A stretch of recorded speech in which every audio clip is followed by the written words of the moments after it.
Friday knife attack on Salman Rushdie comes more than 33 years after the fatwa against him by Iran's supreme leader Ayatollah Ruhollah Khomeini, in which he sentenced him to death. On February 14, 1989, Khomeini called for him to be killed for writing the satanic verses, which the clerics said insulted Islam. In a fatwa or religious decree, Khomeini urged Muslims of the world rapidly to execute the author and the publishers of the book, so that no one will any longer dare to offend the sacred values of Islam.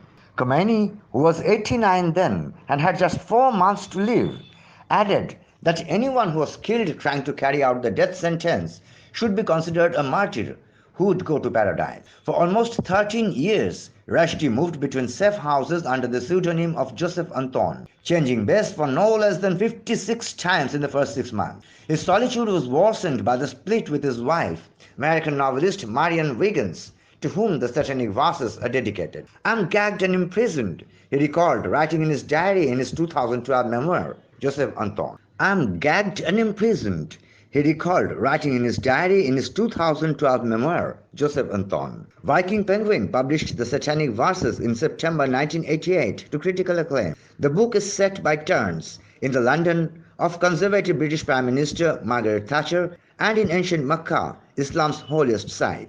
It centers on the adventures of 2 Indian actors, Jabril and Saladin, whose hijacked plane explodes over the English Channel. They re-emerge on an English beach and mix with immigrants in London, the story unfolding in surreal sequences reflecting Rushdie's magic realism style. The book was deemed blasphemous and sacrilegious by many Muslims, including over references to verses alleged by some scholars to have been an early version of the Quran and later removed. These verses allow for prayers to be made to 3 pagan goddesses, contrary to Islam's strict belief that there is only one God. Controversially, Rushdie writes of the involvement of a prophet resembling the founder of Islam, Muhammad. This prophet is tricked into striking a deal with Satan, in which he exchanges some of his monotheistic dogmatism in favor of the 3 goddesses. He then realizes his error.